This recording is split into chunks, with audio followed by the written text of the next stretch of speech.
ay birthday ng aking ate. So ngayon, susurpresahin natin siya. Araw na to, may kasabot pala ko dito yung katrabaho ni ate. At syempre guys, pasasalamat ko din to sa ate kasi siya din yung nag-aalaga sa aming magulang. Kasi nga malayo ako sa kanila. Sana sa pagkakataon na to, ma-appreciate niya at napasaya ko siya. Kasi nga guys, hindi kami palagi ni ate nagkakaintindihan.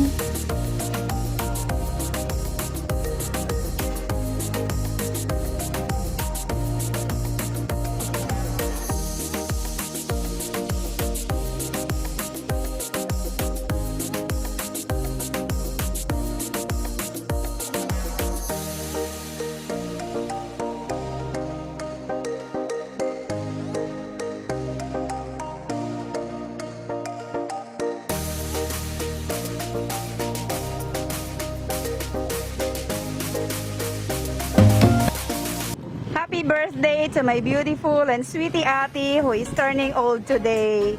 Even though we irritate sometimes, you're still amazing and important person in my life. I want you to know, ate, for being the most and loving, caring sister in the entire world. And no one could understand me better than you. Best wishes. Sana matupad lahat ng mga pangarap mo. Thank you so much also, ate, for taking care of nanay and tatay.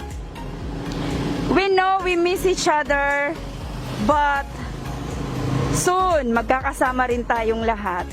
Malayo man tayo sa isa't isa, andito naman kayo nakatatak sa puso't isipan ko.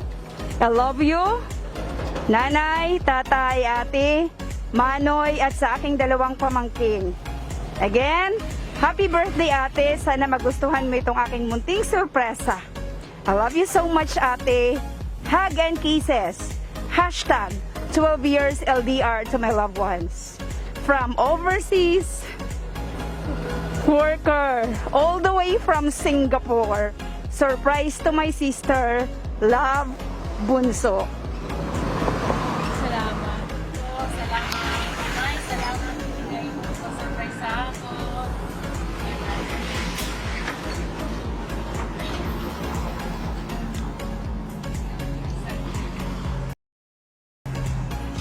Salamat. Salamat po. Madiri at maano po sa susunod ng mga kapitbahay.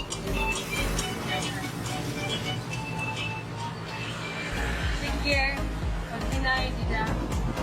Tama ka. Salamat. Ay mo, adi man ka na tatay, ayaw pa magkakaman. Kay adi man ang kaulit ng mga. Sige, salamat. Ganda mo.